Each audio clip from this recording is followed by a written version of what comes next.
investigaciones personas ligadas al partido líder, en su gran mayoría, pero es importante que se vea esto también como una respuesta al clamor popular. La gente en la calle ha estado pidiendo esta lucha frontal contra la corrupción y una depuración de la clase política. Creo que Guatemala en estos momentos está dando grandes pasos para la depuración de la clase política y esta lucha frontal contra la corrupción. Debemos de continuar y sobre todo debemos de estar claros que estos casos no van a terminar hasta que no exista una sentencia, porque la sentencia es lo que va a dictar la pena que tienen que purgar estas personas que están siendo vinculadas a estos acontecimientos de corrupción. ¿Qué podemos esperar de lo que presente la CICIG el día de hoy? De mi parte, me encantaría seguir viendo más sorpresas y más cosas que estén ligadas a la corrupción. Sin embargo, tengo entendido que las investigaciones que se van a presentar van a ser hasta antes de las elecciones anteriores, alrededor del año 2011, si no estoy mal.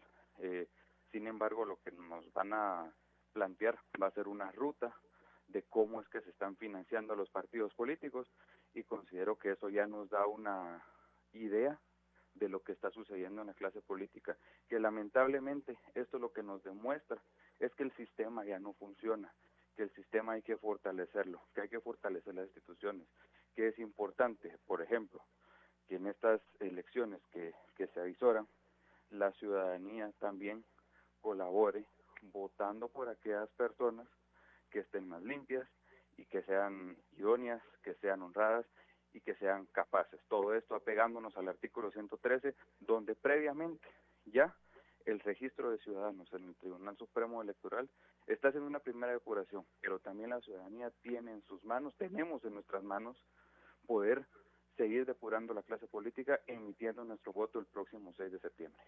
Gracias, Pedro, por tu análisis. Hablaba entonces sobre la situación y nosotros reiteramos, estaremos transmitiendo a partir de las 9:30 de la mañana cuando arranque la conferencia de la CICIG sobre un tema tan importante como financiamiento de campañas políticas. Más noticias del área nacional.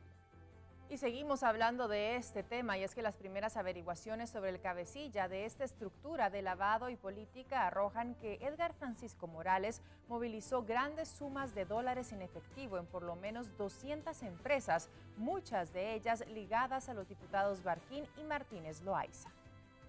Edgar Francisco Morales Guerra, alias El Chico Dólar, de acuerdo con las investigaciones de CICIG y el Ministerio Público, era el perfecto lavador de dinero. Al menos 200 empresas estarían directa o indirectamente ligadas a esta red. Se detectó entonces la existencia de esta organización dedicada al lavado de dinero, al frente de la cual se encontraba el señor Francisco Edgar Morales Guerra, alias Chico Dólar, que por lo menos entre los años 2008 y 2011, y hay fundamento para decir que todavía persistió en las actividades criminales, pero que está por lo menos establecido para esas fechas del 2008 al 2011. Morales fue detenido en los operativos realizados por las fuerzas de seguridad en Jutiapa, de donde es originario. Se le señala de administrar empresas de envío de remesas mediante las cuales ingresaba dinero ilícito. Además de contar con el favor de varios políticos poderosos locales, Chico Dólar también encontró un negocio redondo en ser contratista del Estado. Bueno, los jueces responsables de verificar los expedientes de antejuicio contra la jueza Carol Patricia Flores y el diputado Pedro Muadi recomendaron a la Corte Suprema de Justicia que ambos, por casos distintos, sean procesados legalmente, perdiendo así su derecho de antejuicio. Flores es investigada por el delito de lavado de dinero, mientras que Muadi fue vinculado al caso de las plazas fantasmas en el Congreso de la República. De confirmarse la recomendación, ambos deberán enfrentar una investigación judicial de mayor profundidad, entre otras cosas. El Congreso no atendió las peticiones de varios sectores que pedían la reforma inmediata a la ley electoral y de partidos políticos. En su lugar, trasladó la propuesta consensuada con el Tribunal Supremo Electoral y la Comisión de Trabajo, la cual tendrá un periodo de discusión de 8 días. A pesar que en las últimas protestas ciudadanas, miles de personas han pedido un cambio urgente a la ley electoral y de partidos políticos, los diputados no acataron el mensaje y decidieron enviar la iniciativa de reformas a la Comisión de Asuntos Electorales. La sala de trabajo quedó integrada por 21 diputados de todas las bancadas y en 8 días tendrá que emitir un dictamen para que los congresistas aprueben el proyecto con 105 votos. Ahora el riesgo es que dentro de la comisión los diputados enmienden la iniciativa y se desforme la propuesta inicial del Tribunal Supremo Electoral, en la que se incluye prohibir el nepotismo entre candidatos, limitar la reelección de diputados y alcaldes, que el voto nulo sea vinculante, entre otros. Es el llamado a los diputados, a los 21 integrantes de esta comisión, que siempre se prevalezca el derecho de los pueblos, el derecho de las personas y sobre todo el interés de todos en vez del particular y los intereses también partidarios. Los diputados aceptaron que se le deben hacer cambios a la iniciativa de ley, algunos por posibles inconstitucionalidades y otros para agregarles temas. Estamos de acuerdo con la propuesta, estamos de acuerdo con el tema de que se limite los periodos de reelección, con que haya una participación paritaria de hombres, mujeres y pueblos indígenas. Estamos de acuerdo con que se le dé valor al voto nulo. Estamos de acuerdo con el voto en el extranjero. No, esos son los temas que tenemos que discutir, que algunos dicen que son inconstitucionales. Eso es lo que vamos a ver y esperamos que todo lo que propuso el tribunal lo podamos aprobar nosotros. Por supuesto, no vamos a hacer algo que el pueblo de Guatemala en este momento no necesita ni está pidiendo que no se cambie. Todo lo contrario, tenemos que presentar una de las mejores propuestas de ley. Se reunirá la Comisión de Asuntos Electorales para analizar la iniciativa y determinar el procedimiento a seguir. Somos 21 integrantes de la comisión. Los 21 integrantes están representados por los diferentes partidos políticos, a los cuales pues vamos a tener que escuchar también dentro de la misma comisión y ahí tomaremos las medidas. Recuérdense que para elaborar un dictamen también pues tiene que ir la mitad de los integrantes más uno. La próxima semana se conocerá si la comisión dio dictamen favorable a la iniciativa de ley. Si es así, el Pleno deberá conocerla en 3 lecturas para su aprobación. Bueno, parte de la información del país es con 21 minutos. Y tenemos que seguir recorriendo Guatemala a nivel departamental. Estas son las noticias. Damos vuelta de página y conocemos qué está sucediendo en la provincia, en el interior de nuestro país. Y ponemos en pantalla esta sección departamental de Prensa Libre. Precisamente dice, usuarios se quejan de pilotos de mototaxi, señalan que muchos conductores son menores de edad. Pobladores dicen también haber sido asaltados por algunos mototaxis. Esa es la información que compartimos con ustedes de Prensa Libre. 9 municipalidades de Jutiapa tienen como contratistas al principal sospechoso del caso de lavado y política, Francisco Morales, conocido como Chico Dólar.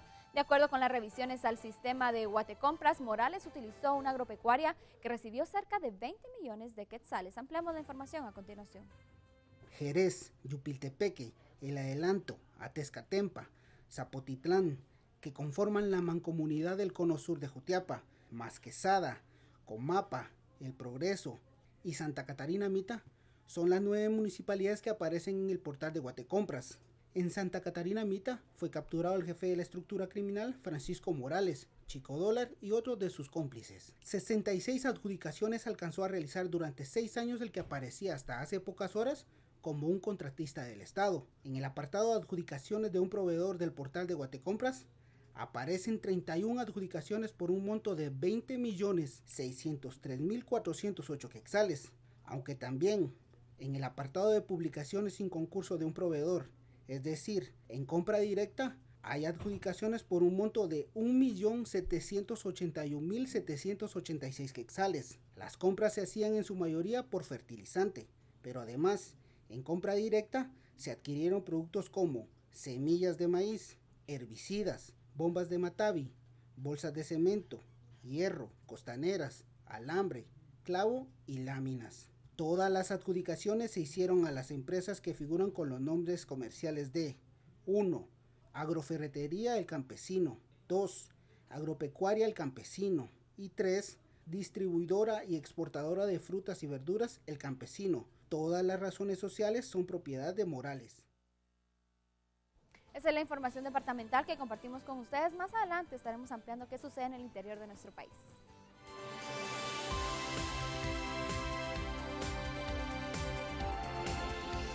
Y nos vamos rápidamente con las noticias en tiempo real y lo que ocurre en el mundo. Vamos con María René y la información internacional. Adelante.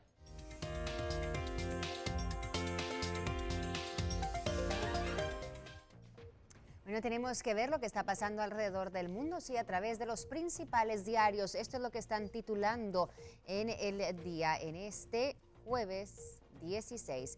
Diario El País España dice lo siguiente: un gorrión en la celda del Chapo. El País visita el penal del que se fugó el líder del cártel de Sinaloa y donde conviven los mayores criminales de México. Joaquín Guzmán Loera, el Chapo, dejó en su vida un enigma. En la celda se descubrió un gorrión moribundo dentro de la cesta de la basura. ¿De dónde venía? Para muchos, el ave, como los canarios en la mina, habría llegado de la mano de los constructores del asombroso túnel por el que se escapó el mayor narcotraficante del planeta.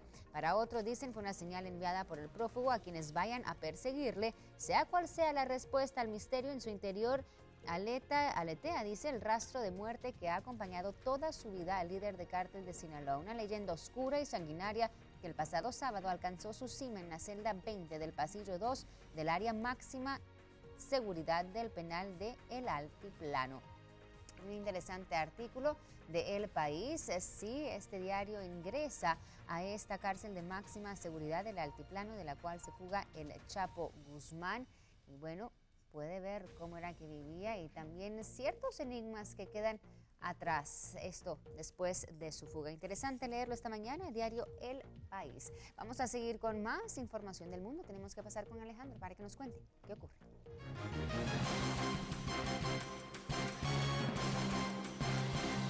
Gracias, María René. Las autoridades de México precisamente dieron a conocer imágenes que muestran los minutos anteriores de la fuga del Chapo Guzmán, como forma de explicar que no hubo complicidad en la fuga del jefe del cártel de Sinaloa. Además, la seguridad pública mexicana mostró un recorrido por el narcotúnel que liberó a Joaquín Guzmán Loera. Eran las 9:10 de la noche del pasado sábado en su celda de la cárcel de máxima seguridad de El Altiplano. En las imágenes puede verse al Chapo Guzmán de pie frente a un punto ciego de su baño. Luego se cambia el calzado, vuelve a la ducha y desaparece ante las cámaras. El narcotraficante se escapó por este agujero de unos 10 metros de profundidad en el suelo de su ducha, que daba a un sofisticado túnel de 1,5 kilómetros de longitud, equipado con iluminación y ventilación. El Chapo huyó subido en esta motocicleta, acoplado a unos raíles que le permitieron llegar rápidamente a esta aislada construcción fuera del penal. Esta fuga ha supuesto una humillación internacional para el gobierno mexicano, que consideraba como uno de sus grandes éxitos la recaptura de El Chapo en 2014. El líder del cártel de Sinaloa lideró durante años una sangrienta batalla contra cárteles rivales para dominar las rutas de la droga a Estados Unidos y mercados locales. El gobierno de México ha ofrecido una recompensa de $3.800.000 por información que conduzca a su captura.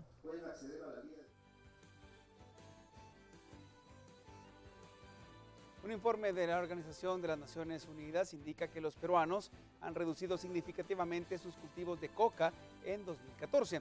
Este país es señalado por ser el segundo mayor productor después de Colombia. Perú redujo sus cultivos de hoja de coca en 2014. En total un 14% interanual menos, es decir, de casi 50.000 hectáreas a unas 43.000 según un informe de la ONU. De esta manera, Perú se coloca bastante detrás de Colombia, donde los cultivos de coca dieron un salto el año pasado.